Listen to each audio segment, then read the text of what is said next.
Hello friends, जय माता दी। तो आइए मैं आप सबके लिए एक बहुत ही प्यारा गीत लेकर आई हूँ। जिस समय रावण सीता जी को हरता है उस समय का गीत है। तो आइए सुनते हैं, कैसा लगेगा आप लोग ज़रूर कमेंट कीजिएगा।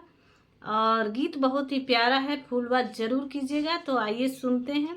अगर चैनल पर नए हैं तो सब्सक्राइब कर लीजिएगा। तो आइए सुनते हैं, कैसा लगेगा बताइएगा।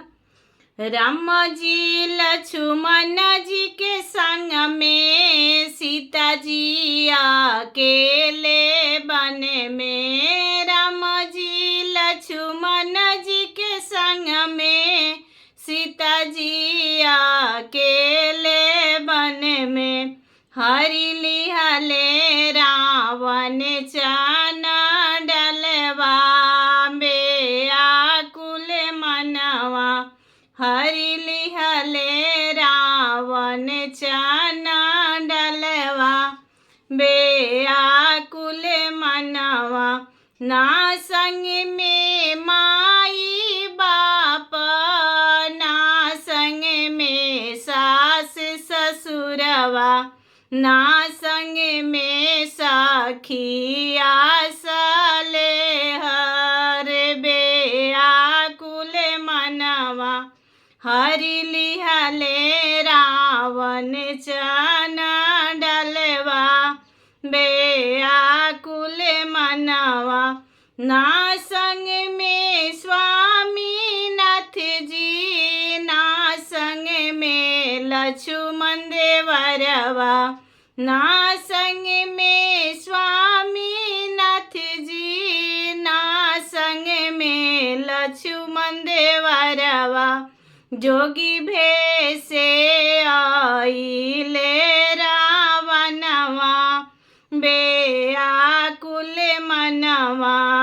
हरि लिहले रावण चान डलवा बेआकुल मनवा।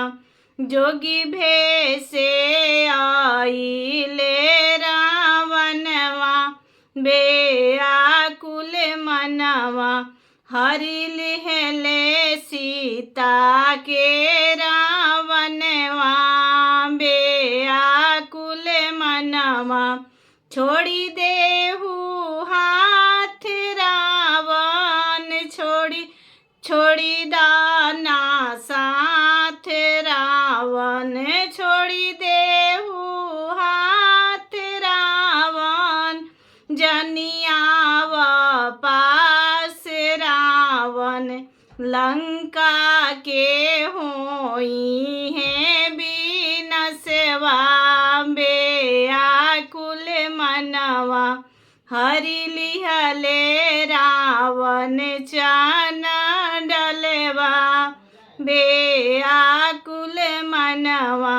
राम जी लक्ष्मण जी के संग में सीता जी अकेले वन में।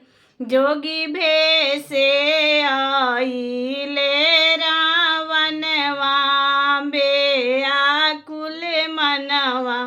हरि लिहले रावण चान डलवा बेआकुल मनवा। गीत को फुल वॉच करने के लिए थैंक यू सो मच।